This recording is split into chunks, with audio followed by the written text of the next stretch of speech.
Hello friends, तो ये है एक्सरसाइज 19 और ये है ऑक्सफोर्ड करेंट इंग्लिश ग्रामर, जिसके कि लेखक हैं आर.के. सिन्हा, जिसे गुडमैन पब्लिकेशन पब्लिश करती है।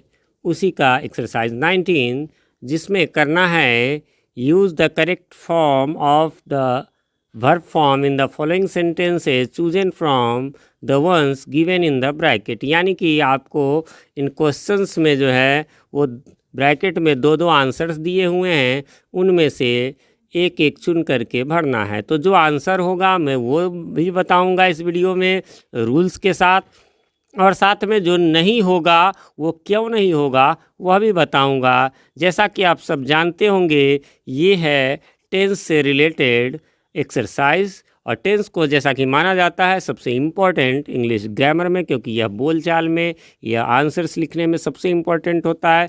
तो इसकी टेंस की प्रैक्टिस ज़रूरी है। यदि टेंस के A to Z रूल्स आप जानना चाहते हैं, कैसे टेंस बनाना हम सीखेंगे, तो उसका वीडियो मैंने ऑलरेडी बना दिया है, जिसका लिंक आपको ऊपर आई बटन में और नीचे डिस्क्रिप्शन में भी मिल जाएगा। उसमें 5 वीडियोज़ मैंने बनाए हैं, वो ज़रूर देख लें, तो ये आसान हो जाएगा आपके लिए। तो चलिए फ्रेंड्स, शुरू करते हैं। लेकिन उससे पहले आपको बता दूं, मैं हूं आपका होस्ट, आपका दोस्त, आपका ट्रांसलेशन एंड ग्रामर गुरु प्रभात कुमार सिंह। और आज आप देखना शुरू कर चुके हैं जीटी गुरुजी चैनल को, जहां पर आप सभी के लिए ग्रामर और ट्रांसलेशन के वीडियोज़ मिलते हैं। चलिए, तो पहला क्वेश्चन कहता है he dash to school every day, goes या इज़ गोइंग। निश्चित रूप से जो है वो गोज़ लगेगा। क्यों लगेगा? मेरे उस वीडियो में आपको पता है मैंने क्लू वर्ड्स लिखा दिया है, जहाँ डेली हो, जहाँ एवरीडे हो, जहाँ हैबिचुअली हो, यूजुअली हो, ओकेजनली हो, वहाँ पर आपको सिंपल प्रेजेंट टेंस का प्रयोग होगा। सिंपल प्रेजेंट टेंस का मतलब होता है V1 या V5 लगाना, है ना, यानी एस या ES लगाना। चूँकि ही जो है थर्ड पर्सन का सिंगुलर नंबर है, या ठेठ भाषा में जो मैं पढ़ाता हूँ उसके अनुसार एक है, इसलिए इसमें गोज लगेगा। इज गोइंग कंटिन्यूअस में लगता है। सेकेंड में the sun dash in the east is rising या राइजेज। निश्चित रूप से राइजेज होगा। क्यों होगा? क्योंकि ये यूनिवर्सल ट्रूथ है, यानी ध्रुव सत्य है कि पूरब सूरज में उगता है। ये कभी ना बदलने वाला सच है, और जो कभी ना बदलने वाला सच होता है उसको यूनिवर्सल ट्रूथ कहते हैं। तीसरा, ही ऑलवेज डैश बाय बस, गोज या इज गोइंग। नेचुरली गोज होगा आंसर। क्यों होगा? क्योंकि यहाँ पर आपको ऑलवेज लगा हुआ है। मैंने क्लू वर्ड्स में अपने वीडियो में बता दिया हुआ है कि जहाँ डेली हो, जहाँ ओकेजनली हो, जहाँ ऑलवेज हो, है ना, उन सब में सिंपल प्रेजेंट टेंस होता है, यानी भी वर्ब का पहला या पांचवा रूप। फोर्थ क्वेश्चन है on Sundays they dash to the movies, went या गो। निश्चित रूप से इसमें गो लगेगा। क्यों लगेगा गो? आपको लगेगा संडे को वो गया। भैया संडे होता तो वेंट हो सकता था, कोई दिक्कत नहीं, लेकिन आप यहाँ देखेंगे ये लिखा हुआ है संडेज। संडेज, संडे तो प्रॉपर नाउन, इसका प्लूरल तो होगा नहीं। इसके प्लूरल का अर्थ हो गया एवरी संडे, यानी हर संडे को, इतवारों को वह मूवीज जाता है। ये उसकी आदत है, हैबिट है। हैबिट के लिए सिंपल प्रेजेंट टेंस का यूज होता है। 5 में ही usually dash in his bath, sings हो जाएगा। जैसा कि मैंने अभी हाल ही में बताया, यूजुअली जहाँ रहे वहाँ सिंपल प्रेजेंट होगा, यानी V1 या V5। यहाँ पर ये V5 है। He dash a poem now reads या इज रीडिंग। निश्चित रूप से इज रीडिंग होगा। कहेंगे क्यों? तो अब प्रेजेंट कंटिन्यूअस का भी जो है, यानी प्रेजेंट प्रोग्रेसिव का भी क्लू वर्ड्स मैंने बताया हुआ है। उसमें क्या क्या होता है? उसमें होता है नाउ, है ना, उसमें होता है एट प्रेजेंट, उसमें होता है एट द मोमेंट, है ना, इत्यादि आदि जो है होते हैं, इसलिए होगा। 7 नंबर में he dash up at 5 o'clock every day. आप देख सकते हैं एवरी डे है, इसलिए गेट्स या इज गेटिंग, तो नेचुरली है गेट्स लगेगा, यानी एवरी डे है, यानी आदत है, और ऐसे में सिंपल प्रेजेंट ही लगता है।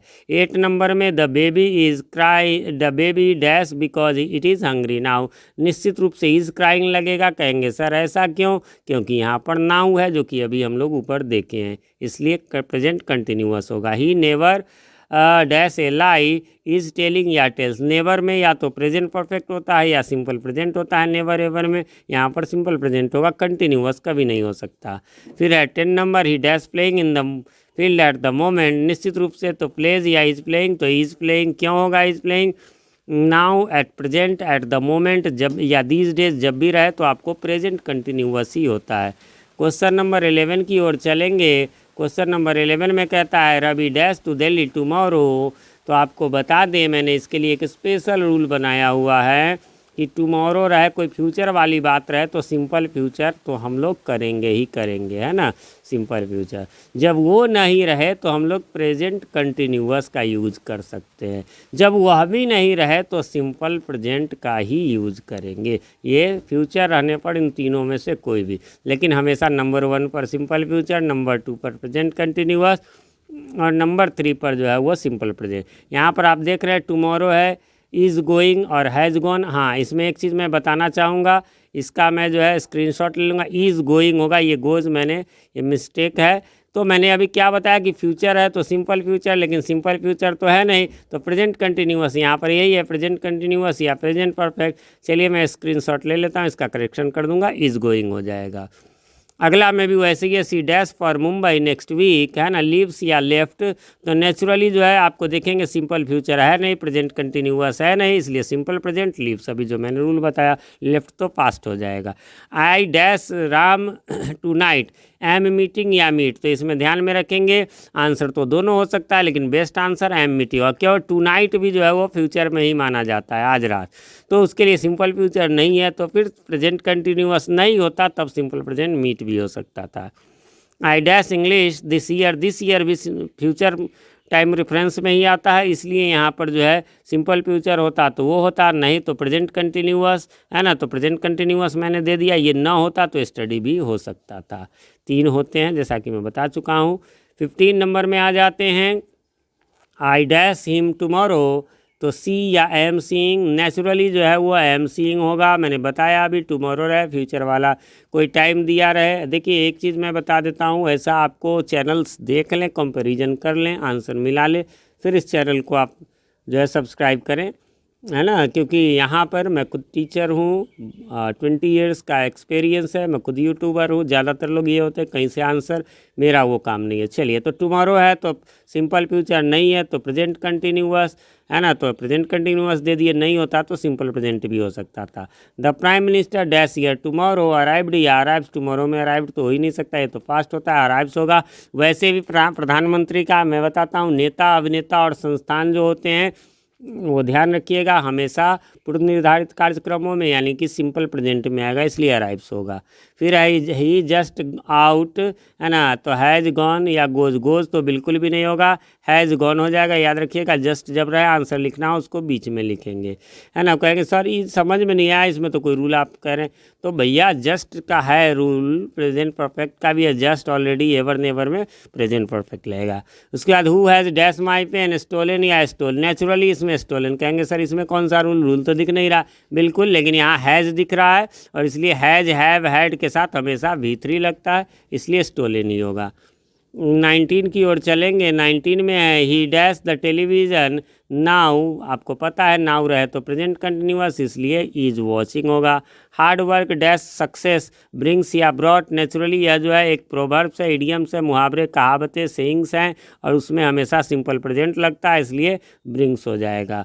बढ़ेंगे क्वेश्चन नंबर 21 की ओर। 21 में कहता है शी हैबिचुअली डैश लेट, ऊपर पहले स्टार्टिंग में ही मैंने बताया था हैबिचुअली, यूजुअली, डेली, एवरीडे रहे तो कम्स या इज़ कमिंग, तो केवल कम्स होगा, सिंपल प्रेजेंट होगा। 22 में आई डैश द ताजमहल, कहेंगे सी या हैव सीन। देखिए इसमें बहुत बच्चों को कन्फ्यूजन होगी, बिल्कुल मैं आपका कन्फ्यूजन दूर किए देता हूँ। भैया हैव सीन होगा, कहेंगे सर सॉरी एक मिस्टेक यहाँ पर भी हो गया, सीन मैंने नहीं लिखा है तो सीन भी हो जाएगा। आप कहेंगे सर ये समझ में नहीं आया, इसमें तो कुछ नहीं है। भैया सी नहीं हो सकता, इसलिए हैव सीन होगा। क्यों, ताजमहल देखने की आदत नहीं हो सकती, आप कई बार देख सकते हैं लेकिन उसकी आदत, कोई चीज़ देखने की इस तरह की आदत थोड़ी होगी। टीवी देखने की आदत हो सकती है 1 मिनट के लिए, कोई व्यक्ति को देखना, कोई महल को देखना, ये सब आदत नहीं हो सकती, इसलिए सिंपल प्रेजेंट को छोड़ के कोई भी टेंस हो सकता है। यहाँ हैव सीन है इसलिए मैंने इसको दे दिया। ही dash in the office for last 10 year, देखिए जब सिंस फॉर रहे तो आपको प्रेजेंट परफेक्ट कंटिन्यूअस का प्रयोग करना चाहिए, वैसे तो बहुत सारे का कर सकता है, नहीं हो तो सिर्फ फिर प्रेजेंट परफेक्ट का। यहाँ पर ऑप्शन है is working, has been working, तो नेचुरली हैज़ बीन वर्किंग होगा। 24 में it dash for 2 hours, for since लगा हुआ इसलिए हैव बीन हैज़ बीन माना, यानी हैज़ बीन रेनिंग हो जाएगा।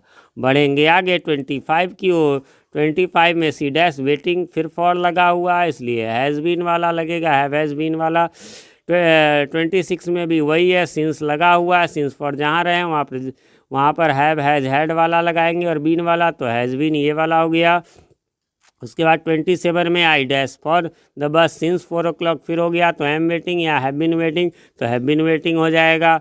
अगला है 28 में I dash absent for 5 days।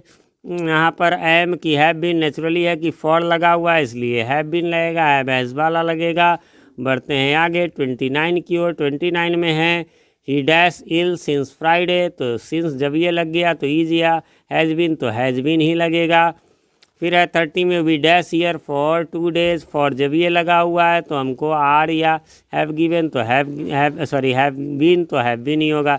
31 में the baby dash making an voice for a long time. For since लगा हुआ है इसलिए इज या हैज़ बीन तो नेचुरल सी बात है हैज़ बीन। बढ़ेंगे अगले क्वेश्चन की ओर और अगला क्वेश्चन आपको 32 है जिसमें कि कहता है I dash him for 10 years तो निश्चय हाँ ये थोड़ा अलग है, हैव नोन या हैव बीन नोइंग। तो आप तो कहेंगे सर फॉर है तो have been knowing you are नहीं। कुछ ऐसे वर्ब्स है KNOW नो, SEEC नो माने जानना, सी माने देखना तो कम ज़्यादा मिलना के सेंस में होता है, जैसे बाय सी यू है ना, सी यू अगेन फिर मिलेंगे, सी माने मिलना है। तो कुछ ऐसे एक्शन है जिसका कंटिन्यूअस नहीं हो सकता, जैसे किसी से मिलना या देखना कंटिन्यू मिलना हो सकता है नहीं हो सकता। जानना मान लीजिए आप मुझे जानते हैं यूट्यूब के माध्यम से, चलिए 2 साल पहले आप मुझे जान गए, 2 साल पहले मैं आपको जान गया, एक दूसरे को जान गए, हाँ भाई आप जान गए ये यूट्यूबर पढ़ाते हैं, मैं समझता हूँ हाँ जी ये मेरे सब्सक्राइबर है। ऐसा तो नहीं है कि रोज़ रोज़ जानते हैं। हाँ एक चीज़ रोज़ रोज़ होता है, आप हमारी अच्छाई बुराई को या हम आपकी अच्छाई बुराई को रोज़ रोज़ जो है सो जान सकते हैं, लेकिन एक दूसरे को जानने का मतलब जो है वो कंटिन्यू नहीं हो सकता। इसीलिए इसमें आंसर आपको हो जाएगा हैव नोन यानी प्रेजेंट परफेक्ट तब करना चाहिए जहाँ नहीं हो सकता। आगे है they dash out an hour अगो है ना, अगो जब भी रहे लास्ट रहे, देखिए इसमें ध्यान में रखना है लास्ट रहे है ना, लास्ट रहे, अगो रहे या यस्टरडे रहे है ना ये 3 मैं बताता हूँ, सॉरी ये 3 मैं बताता हूँ। ये जब भी रहे तो आपको सिंपल पास्ट टेंस यानी कि V2 का प्रयोग करना है ना। इसके अलावा हालांकि इन प्लस कोई प्रीवियस ईयर रहे तो भी, तो यहाँ पर आप देख सकते हैं अगो है इसलिए हैज़ गॉन या वेंट तो वेंट लगेगा, सिंपल पास्ट V2 लगेगा। फिर I dash on him an hour ago, ago लगा हुआ है इसलिए कॉल या कॉल्ड तो नेचुरली है कि कॉल लगेगा, सिंपल पास्ट लगेगा। 35 में फिर से आ गए सिंस वाला, इसलिए आपको रेंड या हैज़ बीन रेनिंग तो हैज़ बीन रेनिंग हो जाएगा। बढ़ेंगे आगे 36 की और 36 में we dash a movie last night, जब ये लास्ट है अभी मैंने बोला लास्ट अगो यस्टरडे तो आपको सिंपल पास्ट होगा इसलिए सी या 100 तो आंसर होगा 100 V2 है, 100 माने देखा। माई फादर डैश यस्टरडे, इसमें भी आपको वही हो जाएगा, यस्टरडे है तो नेचुरल सी बात है केम हो जाएगा है ना, V2 लग जाएगा। हु डैश अमेरिका, इसमें मैं बताया हुआ हूँ रूल कि डिस्कवरी और इन्वेंशन यानी खोज और आविष्कार हमेशा हमेशा जो है वो सिंपल पास्ट में होगा यानी डिस्कवर्ड हो जाएगा क्योंकि वो चीज़ हो चुका है। 38 में कोई विशेष रूल नहीं है, ये तो नॉर्मल है। She did not dash the letter, यहाँ पर हो जाएगा राइट। कहेंगे क्यों, डिड नॉट के बाद डज नॉट के बाद हमेशा V1 का यूज होता है, वर्ब 1 का ही यूज होता है और किसी का यूज नहीं हो सकता। चलिए 40 में आते हैं। 40 में कहता है he dash he home yesterday, yesterday है तो हैज़ गॉन या वेंट तो नेचुरली वेंट होगा, सिंपल पास्ट होगा। अगले में भी लास्ट है इसलिए सिंपल पास्ट होगा यानी कि मेट होगा। 42 में फिर लास्ट है इसलिए हैव मेट या मेट तो नेचुरली जो है मेट यानी सिंपल पास्ट होगा। अब 43 43 थोड़ा गौर करना है। वी डैश दिस मूवी, एक और ऐसा ऊपर आया था ताजमहल, सी या 100 देखता हूँ या देखा। देखिए सर मूवी दिस मूवी, यह मूवी, एक ही मूवी देखने की आदत हो सकती है लेकिन एक ही मूवी देखने की आदत नहीं हो सकती, इसलिए क्या हो जाएगा तो यहाँ पर 100 मतलब सिंपल प्रेजेंट को छोड़कर कोई भी होगा, जैसे ताजमहल वाले में था कोई भी टेंस, यहाँ यदि ऑप्शन में रहता तो कोई भी नहीं ऑप्शन रहता तो आप अपनी मर्जी से कोई भी दे सकते थे। सॉरी अगले 44 में देखिएगा बहुत सारे लोग गड़बड़ा जाते हैं। नेहरू तो ज़्यादातर लोग बोल देंगे लव चिल्ड्रन, कोई रूल इसमें लग नहीं रहा है, कोई रूल लगेगा भी नहीं। फिर मेरा जवाब होता है अच्छा भाई साहब वो नेहरू चाचा आपके बगल में ही रहते कैसे है, तो बोलता नहीं सर वो तो कब के मर गए। मैंने कहा कि भैया मर गए तो आपने कहा कि लव्स वो यानी अभी भी प्रेम करते हैं, तो सिंपल प्रेजेंट इसमें भी नहीं हो सकता, बाकी जो टेंस में कर दें वैसे वो मर चुके हैं इसलिए लव्ड सिंपल पास्ट हो जाएगा। 45 में he dash the letter, naturally यहाँ कोई आपको रूल नज़र नहीं आएगा। लेकिन फिर यहाँ पर भी वही है कि टीयर्स नहीं हो सकता, बाकी जो हो जाए तो टोर होगा। कहेंगे क्यों भैया, चिट्ठी फाड़ने की भी आदत किसी को नहीं हो सकती। जैसे ऊपर में था ताजमहल दिस मूवी, वैसे इसमें भी है। 46 में है he did watt he dash. जब ही डिड सिंपल पास्ट एक तरफ आ जाए ना, तो दूसरी तरफ जो है वो पास्ट फॉर्म में, कैन तो प्रेजेंट फॉर्म होता है तो कुड ही लगेगा। लास्ट है आपका 47, बहुत ही इंपॉर्टेंट, बहुत ही ज़्यादा important. I have dash my lunch. इसका पहले मीनिंग समझ लीजिए। मैं अपने वीडियोज़ में अभी तक कई बार बता चुका हूँ, कई वीडियोज़ में। हैव माने देखिए हल्का खाना टेक, हल्का पीना टेक, भारी पीना ड्रिंक, है ना, और भारी खाना तो ईट। लेकिन हैव का मतलब होता है हल्का खाना, भारी खाना, हल्का पीना, भारी पीना, और बाकी होना उना के अर्थ में तो होता ही है। याद रखिए यहाँ पर क्या हुआ तो उसका वर्ब फॉर्म में वही चलेगा, हैव है, हैड है ना। तो I have had my lunch का मतलब हो गया, यहाँ हैड माने ईटन समझ लीजिए आप, यानी क्या हुआ, I have eaten my lunch. यहाँ हैव रख देंगे तो I have eat my lunch, तो हैव के साथ तो भीतरी ही लगता है, इसलिए यहाँ पर क्या हो जाएगा, तो मैंने जैसा कि कहा I have had my lunch यानी ईटन, हैव नहीं हो सकता। ठीक है, ये मेरे चैनल पर ही आपको पता चलेगा। तो याद रखिए, यदि आप इंग्लिश ग्रामर और ट्रांसलेशन की अच्छी तैयारी करना चाहते हैं, देसी स्टाइल में तैयारी करना चाहते हैं, और चैनल पर नए हैं या चैनल को अभी तक सब्सक्राइब नहीं किया तो इसे सब्सक्राइब कर लें और साथ में नोटिफिकेशन बेल में ऑल को प्रेस कर दें, जिससे कि हमारे आने वाले वीडियो सबसे पहले आप तक पहुंच सके और पहले की वीडियोज आपको ढूंढने में आसानी हो। मिलते हैं अगले वीडियो में, तब तक के लिए हैव अ नाइस डे।